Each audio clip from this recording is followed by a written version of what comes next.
Hi everyone, आज हमारा जो इम्पोर्टेंट टॉपिक हम डिस्कस करेंगे वो है UCC, that is uniform civil code. Uniform civil code बहुत ही इंपॉर्टेंट टॉपिक है, अक्सर हर पेपर में देखा गया है, rights of women and child के पेपर में। यूनिफॉर्म सिविल कोड को डिफाइन किया जा सकता है इंडियन कॉन्स्टिट्यूशन में under article 44 of directive principle of state policy में इसको बताया जाता है। इसको ऐसे डिफाइन करते हैं कि it is a duty of state to secure full the citizen uniform civil code throughout the Indian territory. पूरी इंडियन टेरिटरी में एक कॉमन सिविल कोड चलना चाहिए। जैसे हमारे देश में मुसलमानों का एक शरिया कानून है या कुछ है, तो वो सब नहीं होना चाहिए।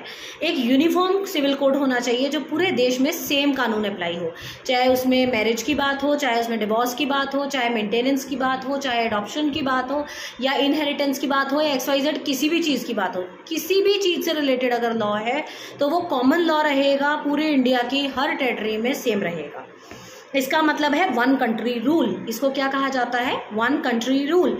ये common set of governing rules होते हैं जो हर सिटीजन ऑफ इंडिया को मानने पड़ते हैं, whether he is a Hindu, he is a Muslim, ईसाई, Parsi, anything, which refers to replace the personal laws. इनमें कोई पर्सनल लॉज की अहमियत नहीं होती है।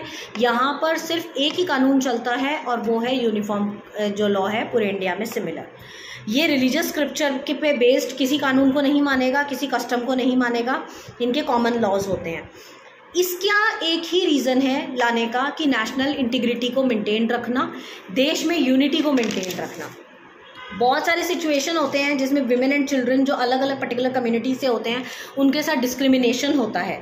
ये बहुत ही बुरी स्टेट ऑफ अफेयर होती है हिंदू, मुस्लिम, क्रिश्चियन, पारसी वगैरह के लिए, जब अलग अलग कानूनों के चलते इनके साथ हैरेसमेंट होता है। तो इस वजह से जब इनको ट्रीट अलग अलग किया जाता है तो वो इनका एक्सप्लॉयटेशन होता है वहाँ पर। सिर्फ इसी चीज़ को कॉमन करने के लिए यूनिफॉर्म सिविल कोड का होना बहुत ज़्यादा ज़रूरी है, क्योंकि इसका एम है एक यूनिफॉर्म लीगल फ्रेमवर्क के अंडर सारे सिस्टम को लेकर आना, ताकि सारे सिटीज़न किसी भी धर्म के इर्रिस्पेक्टिव सारे एक ही लॉ के अंडर काम कर सकें। It is law which is applicable to all religious communities and it comes under Article 44 of Directive Principle of State Policy।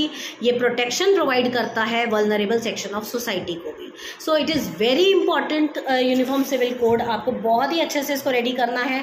इसके ऊपर शॉर्ट नोट भी आया हुआ है पेपर में बहुत बार, तो आपने इसको रेडी करना है। इसमें एक केस लॉ आप डाल सकते हैं, John Vallamattam versus union of Indian case का, जिसमें एक प्रिस्ट थे केरला के, John Vallamattam, filed a writ petition in the year 1997 stating that section 118 of Indian Succession Act was discriminatory against the Christian। उनका ये इल्ज़ाम था कि जो सेक्शन 118 है इंडियन सक्सेशन एक्ट का, वो डिस्क्रिमिनेटरी है क्रिश्चियंस के खिलाफ, as it is unreasonable restrictions on their property charitable purpose। जो रिस्ट्रिक्शंस लगाता है कि वो प्रॉपर्टी को डोनेट नहीं कर सकते for religious and charitable purpose के लिए।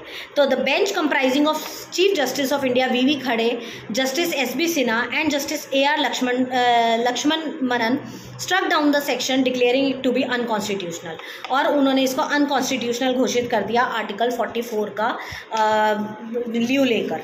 तो इसलिए इससे पता चलता है कि वो ये कहते हैं कि नेशनल इंटीग्रेशन के लिए UCC बहुत ज़्यादा इंपॉर्टेंट है। Uniform civil code is very very important, इसलिए हमें इसको लागू करना बहुत ज़्यादा ज़रूरी है। So you have to prepare this short note for your exam.